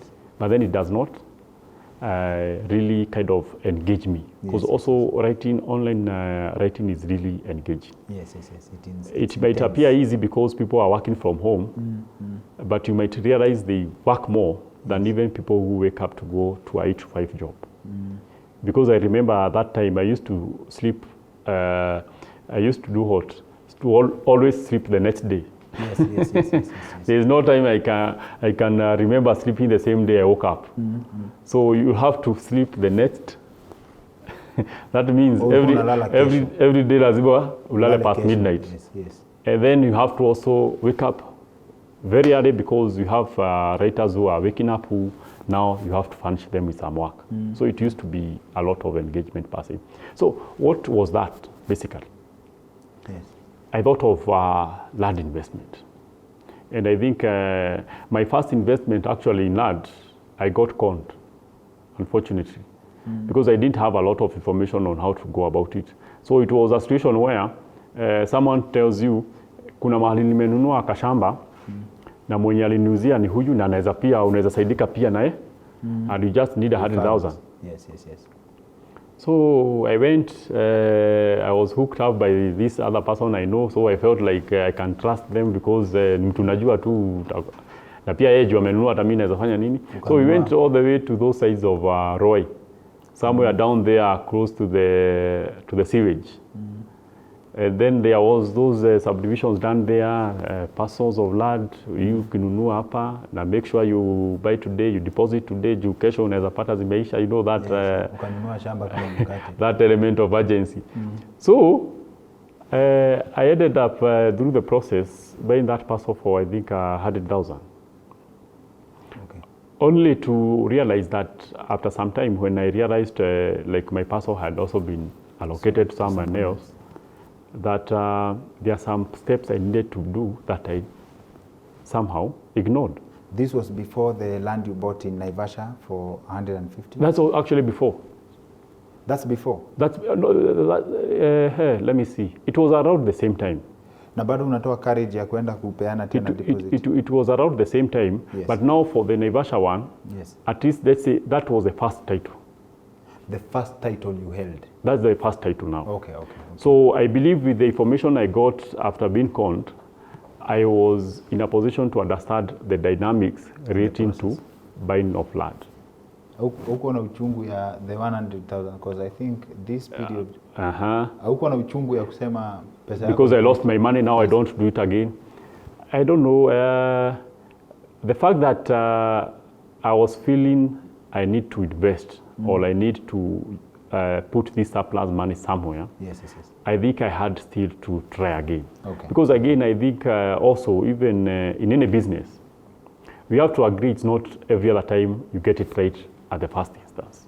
Actually, sometimes I feel what we lose in the process is the cost of learning. School fees. It's like the school fees. So my first business, for someone, this is advice for the first person business, weka pesa yenye uko sawa ikipotea. Kind of, but sometimes you might not be able to really evaluate the quantity. Okay. But the most important thing is also to ensure that try to have someone who can like hold your hand. Yes. Or mentor you. Yes. Especially when you are getting to a new thing. Yes. It's very important. Like today, there's no way I can go to a different industry. Yes. Without first of all engaging the experts in that industry. Area. You know, you get to learn along the way. Okay. Even like now when you talk about land transaction, if at all I'm new to it, why don't you consider going to an advocate, a registered one who will guide you through the process. You see, that's now an expert in that area. You're in campus. Conveyancing, yeah. You're in campus. Yeah. You have money that you feel is surplus. Where can you do it? In campus, you have extra money. Let's establish this. Uko campus and you have extra money. Now, where is the extra money coming from? Variety. But you're in campus. Yeah. And you have extra money. And I have extra money. Kwani, you did not have women in your campus. No, I was not. They call it the boys' university. That's where you are? No. I was at KU. And I think KU, we have a history of having very nice ladies. Now you had extra. And you had extra money. And I had extra money. But you see now, how can I put it? I don't think there is so much spending in campus per se. I don't think it's much. But still, look at it from what I'm trying to do. I'm trying to find where to fix it so that I don't spend it or misuse it. Yes, because the moment I have it, and I think it's the same thing, the moment even today you have so much extra that is not committed somewhere, the high likelihood you make the bad decisions in terms of how you use it. But where do you get the knowledge? As in for a campus student, 10,000 shillings is enough for the city to recognize you. Yeah. Kwanza KU iko tu hapa karibu. Wewe uko na pesa inaweza nunua shamba. Who are you working with and where do you get the knowledge? I actually need to put this money into something useful. All right. I think it's also some things to do with background also come in because I think also my father tended to, when he was there, he used to do a lot of investment in land. Oh, okay. So I think even in our bringing, you also see my big brothers, my big sisters, always about land investment and so. So I think the whole point was that if you have extra, you think of putting it to land. Okay. So maybe that could also be another attribute I grew up with. Okay. But all in all, look at what I'm trying to do. I have friends who are considering whatever it is that you're talking about. I can buy a nice vehicle, I can buy a nice, I can upgrade my laptop. Some even deciding now I don't even need to stay within the premises of the university hostel. I can afford to go and rent my own 1 bedroom. I stock with it with the latest furniture, latest big screens and so forth. So I'm trying to ask myself, is that the direction I want to take? So to prevent that, let me try to put it somewhere else. At least where I don't have access to. Okay. And at the same time, I'm also looking for where I'm investing. It does not also have to kind of what affect my peace of mind by the fact that I have to receive calls. You see, when you go to trading, or let's say I have set a shop, then you become also part of it. You have to be actively involved. You have to be actively involved in the it. Business. Yeah. So if you look at that angle in terms of the options that were there, then you see I had to go on the line of investing in land. Okay. I understand. And let's talk scaling. You start with a piece of land, right? Yeah. Where do you get to the level, we are talking now a company and to where it is now? Good. So I do my first investment, the one that I get conned. So I lose my money. And in the process I learn. So I do the other second one, the one I got my first title in Naivasha. And it's successful. I even went ahead to buy from the same people who also was a group of people who had come together. Then they would sell to teachers and so forth. So one of my sisters connected me to them because she's also a teacher. So even went ahead again the following year. I bought, I think, another parcel, 2 of them, I believe. So in the process, between even the time I'm in campus, by the time I cleared in 2013, maybe I have done probably 3 or 4 parcels. Not much. But now, once I cleared, that's the moment now I did online work in a whole, in large scale. Let me say in large scale. Because about 2014 was peak, actually. That was a peak, 2014, 2015. Yes. It was the peak. You see, now I don't even have, a lot of time being taken by the studies, so I'm free. All the way from 2013, 2014, 2015. So I would do it in large scale. And then even bringing a team of people, paying for them certain rental apartments where they are staying, working all through. You get the point? So I became like a true business person now. I remember that season. Yes. So we pushed a lot. And in the process, we also discovered some other accounts that were even paying better than what we were using when we were in campus. Kwanza, there's a name, kuna account flani where at one account alone you could sell for 250,000. They were called, the accounts, the names are like Uvocop. I don't know if they remember there was Uvocop. And they were even divided to ENL. ENL is English native language. There was also SNL. English second ESL, something English second language. So we got to a point where we will now even work with ENL, English native language. So ENL used to pay like 3 times ESL. For the same job? For the same job, just because speaker. But you see, as we are doing it from this country, but there's a way you could change the IP address, the VPN, so that now you appear you are somewhere in the US or thereabouts. So we capitalized on that for some time. And in the process, whatever still I used to make, I still put it in land. So by the time it's getting to 2015, now I think the market started dipping a bit. And now I ask myself, what next? Now that the way I'm seeing happen, the season is running out. There is no much future. There's no much future in this. And I think also my advice to young people is that opportunities don't last. Opportunities don't last? They don't last.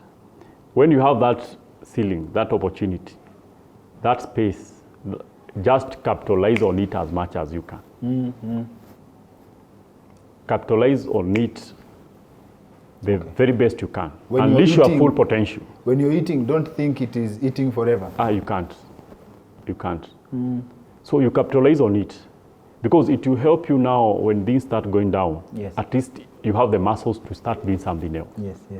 But if you take that time, jokingly, maybe to celebrate and enjoy a lot. And I think it's the way they say, like, looking for money and enjoyment, sometimes they don't go together. So whenever it is ripe for you and it is harvest time, make sure that you capitalizing all your time towards that. Because I think that also helped a lot. Because by the time now it was getting to 2016 when things were really going down in terms of the online work, at least I had that opportunity to have invested also in another additional 2 acres or 3 acres thereabout. and especially within Nairobi metropolitan. Metropolitan. Because I had an acre both sides of Kiambu, another on the sides of Machakos, that's Mavoko. So what I did in 2016, I think I engaged a person who was in the land selling. Yes. And I was now telling them that I look forward in future to come into such an industry. Yes. And I think the person encouraged me because he was telling me, why not now? Okay. Yeah, why is it that you have to wait then? Maybe if you start now, by then you'll have learned a lot. And you can also use this like a learning curve. Okay. So then I thought of like, is it possible that I think in that direction? Because you've loaded up already, you have a few pieces to your name. I have a few pieces. Yes. Some registered under my name. Actually, all of them are registered by my name because I didn't have a company. I had not opened a company. So that's basically now when I thought now, if I'm thinking about selling those parcels, yes, I need also to package myself as a company so that now people can trust the brand or the name of the company. With the brand. Yeah. Yes. So in 2016, I thought of several names. I sent someone I knew pale registration of companies. Yes. Apparently, the name Fanaka came out as available. Yes, yes. And I was like, just fix that, register that for me. Okay. So that's basically how I registered the company. Okay. So what I did, I looked for an office on those sides of Roy. Because also the parcels were easier to access from the Roy area. Both the one in Machakos County, because all of them, they are just along Kagudo. It's only that one you had to go those sides of Mwalimu Farm, which is on the side of Kiambu County, and the other one you had to go on the side of Joska, which was on the side of Machakos County. So when I opened the office, now the question was who will be in the office? I need now to be waking up to come to there. And you see now the online work, we are doing it from the homes. Yes. Even the writers that I had, they were just doing it from their respective places. So I thought if I bring the writers now to the office will also appear, it has people. So it will also create the credibility. So when a client comes to buy land, you'll be seeing I might not find these people close tomorrow because I'm seeing their employees inside. But now the employees were meant to do what? They are working for Americans.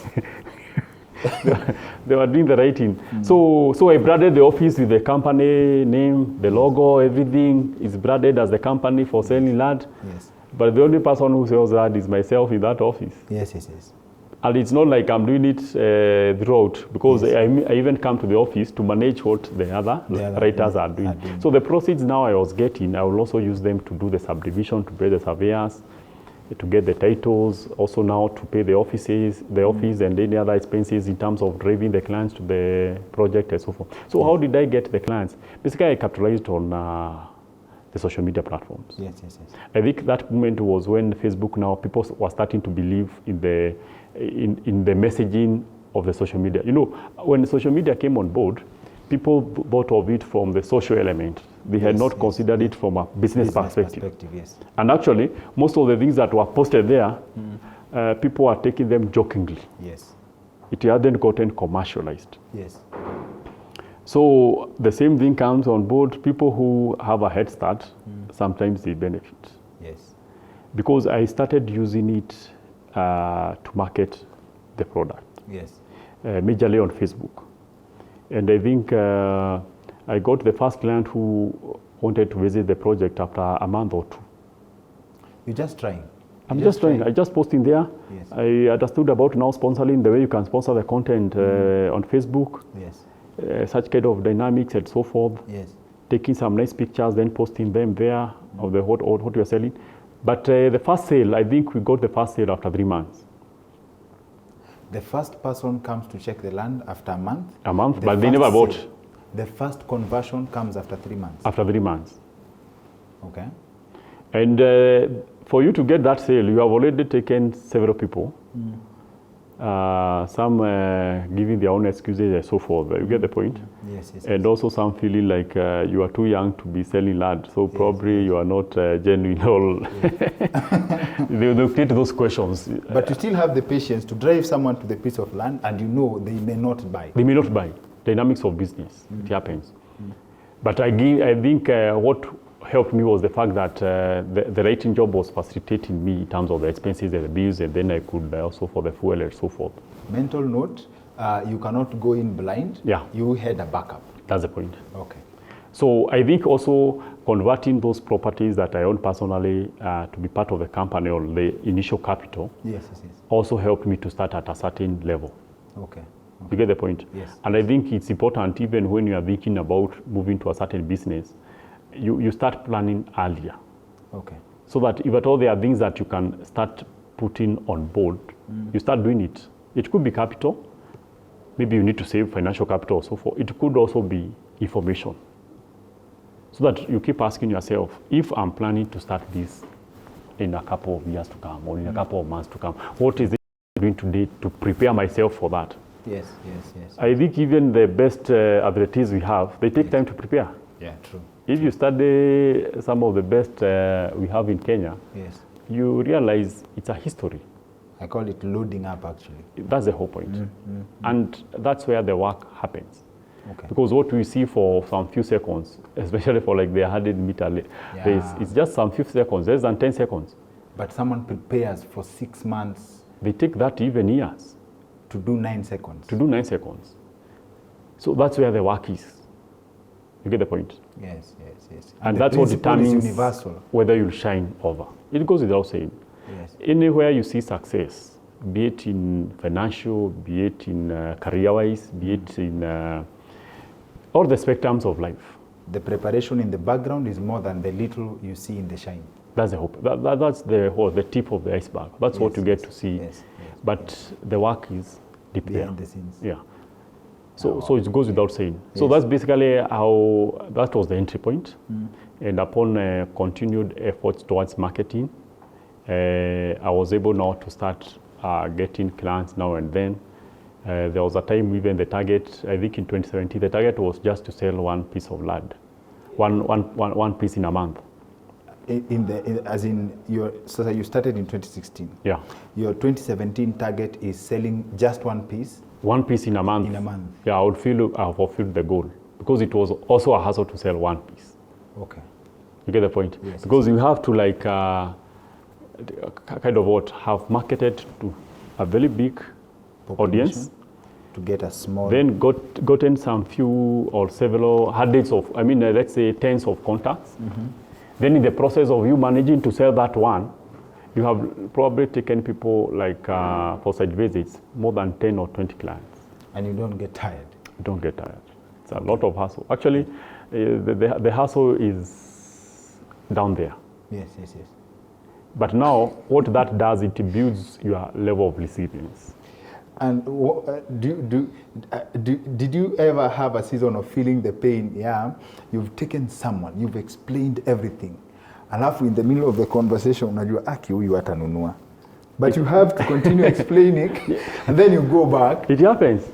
Even before you get now to the actual project where it is, someone will complain that this is too far. Oh, ameshaanza. The moment you get off the tarmac, and probably the property is about 5 kilometers off the tarmac. They start counting. By the time you are getting to that kilometer, they are like, hey, my friend, I never thought it is this far. Aya. I don't think, but you also try to encourage them. Wacha tufike kwa ground, at least uone. Unajua sasa, at least unalipia moyo kidogo when you get to see. Instead of, you can imagine a situation now, you turn halfway. At least you feel a bit off. Bora tufike tu. Wacha tufike. Ow. And then even the challenge then was the fact that I had a hot. The vehicle I was having was a market. And you know how low the vehicle is. Yes. And then because I can't afford to buy a better vehicle. An SUV probably, yes. An SUV. Now you have to kind of use what you already have. Yes. So even someone will even start discrediting the fact that you are using a low vehicle in a rough road. Mbona unilete huku na hii gari iko chini hivi? Yeah. So hapo unajua sasa kunaleta shida. Na hiyo ni pesa imeenda. And I remember there was even a time I wanted to exchange that with someone who could offer their probots. Because I was feeling the probots will create that perception of someone serious doing business. Someone serious. But because now, you see, when you are going to the shamba, yes, and you are taken by probably a probot, which is ni gari ya kazi, you'll feel like huyu anaelewa chenye anafanya compared to when unapelekwa na gari yenye inafaa kuwa inafanya inatembelea tu kwa tarmac. Yes. Okay. And sasa that's hiyo sasa it's multiplication from there. Hiyo ya target ya I'll sell one piece per year, so you intensify per month. Yeah, you sell one piece per month, then you move there, you ask yourself, now how can I manage now to sell 2 pieces?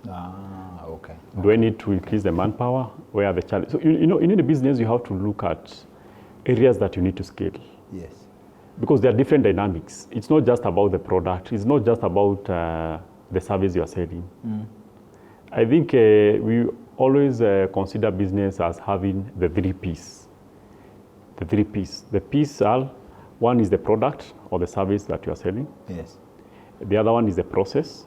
How is the process towards selling? From the time you onboard the client to the time they are able to buy or get your service. Okay. You also have to ask yourself, how are you scaling on the P of the process? And the other one is the people. The workforce. Process, people. And the people. Because how is their capacity? Capacity in terms of the number, and also capacity in terms of their ability to deliver based on the process. That's powerful. You get the point? Yes. So all these spectrums, you have to continuously evaluate them. Because if you are not evaluating them now and then, you might end up missing on one factor. And the moment you miss on it, it will affect the performance. So those 3 things is basically the backbones of any organization. Okay. Yeah. Manzi, thank you. I think it will be an understatement to say you've shared valuable information with us. Yeah. Extremely valuable. And before we let you go, have we been priced out of owning land in Nairobi or in the metropolitan area? By pricing you mean? Priced out, like hiyo ilikuwa story ya watu wa kitambo. Sisi hatuna bahati kama people we had buying pieces of land in 2008 in Embakasi for 50,000. Okay. The place I used to stay in 2013 in Embakasi. The landlord, still my friend to date. We've actually brought him on the show. Yeah. Still my friend to date. And Semanga, that piece of land alibuy 50,000. 50, very prime location. Embakasi, fedha hapo karibu na Tasi. Yeah. But sisi hatuna hizo opportunities. Yeah. Ama, what is the 50,000 of today? You see, you might consider that area at the moment lucrative. Yes. But that was not the case 10, 20 years ago when they were buying at that amount. Yes. So the question you need to ask yourself, where is that you can put your money right now? Yes. That in those many years to come will still give you a similar value as that place today. Wouldn't have put it better. Yeah. Thank you. That's the point, because it has not always been that way. You remember the story I was telling you about the mzee who was looking for, who was selling his property at the moment, the market price is about 50 million. Yes. He bought it at 150 million. And I was trying to engage him. At what point did he, bought that, now this is enough? Because he happens to have several properties. Yes. So I was asking, at what point do you get to say, this is enough for me? Yes. You know what he told me? The moment he started tagging along his friends when he was coming to buy those properties, they kind of discouraged him because of how they ridiculed the area. So he felt like he has been buying land in a kind of what do you call it? The way you are putting it in the bush. Yes. Because it deserted, there's no roads, huko pia mnapatana na wanyama, so he got discouraged. But he was telling me, I wish I had continued, because he had the ability. Okay. So there are some moves, basically, because of the nature we have, especially the young people, when it comes to what do you call it? You probably have seen an opportunity, but because of peer pressure, which can also work on you negatively, it can discourage you from moving in a certain direction. Because I'm very sure there are some people today, if you tell them to go to some places in other neighboring counties, such as Kajiado or probably Machakos, Ukondani, and I'm sure even in places like Matu, which is in Machakos County, there are places you can find an acre for less than $1 million. But you go to those places, you tag your friends, your social friends along, they tell you, my friend, you're losing your money here.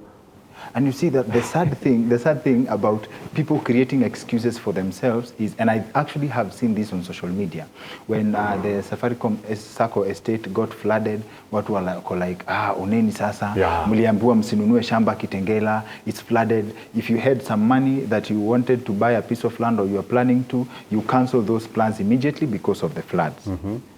That's a wrong move. Because it's a reactive. It's based on a seasonal aspect. It's not looking in the long term. Again, we have said, it's not like there's a problem investing in land. The whole point is getting it right. And those are some of the things you have to also review on the ground. That's why we say, go and do some scouting on the ground. Understand the history. I'm very sure if you go to some of these places that have flooded, and you engage Tamze who have stayed there for about 20 or 30 years, they will have been able to tell you what happens now and then. Has there been situations like those ones previously? Because it's not like a new occurrence. I think we had those issues happening 4 years ago. So it's something that keeps repeating itself. Okay. Asante sana, Moses. Thank you for sharing your time with us. Asante sana for sticking with us up to this point. I hope you enjoyed our content. I trust that this was time well wasted. Please feel free to join our family by hitting subscribe and turning on the notifications bell. Tukona a lot of good vibes already uploaded on the channel. Tukona so much coming through. I also hope that you loved our location, the shots, nini. That's just a highlight of Wojo. Wojo is a premium co-working space in Nairobi City. If you ever have office needs, ofisi imekuwa furnished kila mahali. I'm talking premium conference facilities, office space, a space that can bring out the best of you as far as creativity is concerned, productivity. You need to get in touch with Wojo. They'll give you flexible contracts, a very prime location, flexible working arrangements, affordable rates in a premium location. We'll be sure to leave you a link in the description below on how to get in touch with Wojo. Consider yourself plugged. Otherwise, I've been your host, Dr. Kingori. See you on the next one.